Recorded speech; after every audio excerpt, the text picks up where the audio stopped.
Hello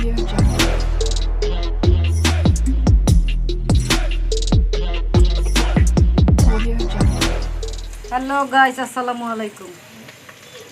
আজকে আমি এই যে প্লেন ডাল, আমাদের বরিশালের আঞ্চলিক ভাষা এটা, আপনারা কে কি বলেন আমরা তো জানি না। এই ডালটাকে আগে থাকতে আমি সিদ্ধ করে রাখছি, পেঁয়াজ তেলের উপরে দিয়ে দিচ্ছি, চিচিঙ্গা, এই ডাল দিয়ে চিচিঙ্গা দিয়ে ডিম ভাজা আগে থাকতেই রাখছি। তো শুরু করে দিলাম আমি রান্না, আপনারা দেখতে থাকুন কীভাবে কি রান্না করি, আমার সাথেই থাকুন। গাইস, আমি এই যে আদা রসুন 1 চামচ, লবণ স্বাদ মতো, তারপরে হলুদ মরিচ তো দেওয়াই আছে, এই হচ্ছে মশলা, এটাকে একটু আপনি ই করে নেবেন, ভেজে নেবেন, সুন্দর করে কষায় নেবেন।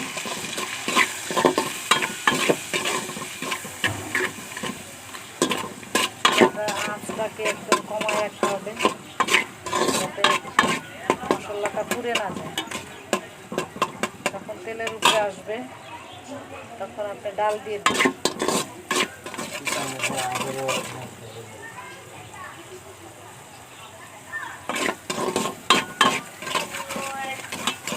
স্মেল আসবে, স্মেল আসার পরে যে রান্না সিদ্ধ করা ডাল, সিদ্ধ করা ডালটা দিয়ে দিবেন।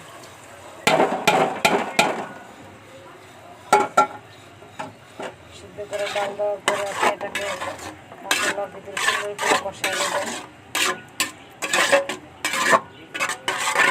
এভাবে 10 মিনিট রেখে দিব।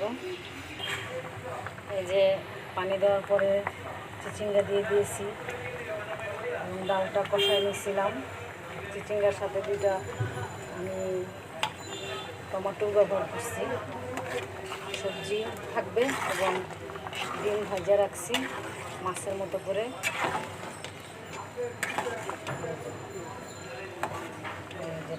এই ডালটা দিয়ে আমি এইভাবে নতুন একটা রেসিপি আজকে আমি নতুনই পাকাইলাম, হচ্ছে ডিম ভাজা। এটা একটু পানিটা ঝোলটা শুকায় নিই, ঝোল শুকায় নিলে আমি মাছের মতো করে ডিম ভাজাটা সুন্দর করে সাজাই দিই।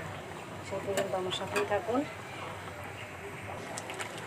রাইসে যে একদম অলরেডি কমপ্লিট আমার রান্নাটা, যে এখন আমি যে ডিম ভাজা যেগুলি এগুলি সাজাই দিয়েছি। দেখতে তো খাবারটা অনেকই মজাদার দেখা যায়, মজাই হবে। যেভাবে আমি রান্না করলাম এভাবে আপনারাও ট্রাই করে দেখতে পারেন। নিত্য নতুন রেসিপি ট্রাই করার জন্যই পেতে থাকে। আমি যেগুলি নতুন রেসিপি বানাই সেগুলি আমি আপনাদের সাথে শেয়ার করি। ভালো লাগলে লাইক, কমেন্ট এবং শেয়ার করবেন। আমাকে আপনাদের ভালোবাসার কারণে আমার 1200-1400 সাবস্ক্রাইবার হয়েছে। আপনারা আমাকে লাইক, কমেন্ট, শেয়ার দিয়ে আরও এগিয়ে নিয়ে যাবেন, এটাই আমি বিশ্বাস করি আপনাদের উপর। আপনারা আমাকে এতটুকু সময়ের ভিতরে এত ভালোবাসছেন। আবার নতুন কোনো ভিডিওতে আপনার সাথে দেখা হবে। সেই পর্যন্ত ভালো থাকুন, সুস্থ থাকুন। আসসালামু আলাইকুম।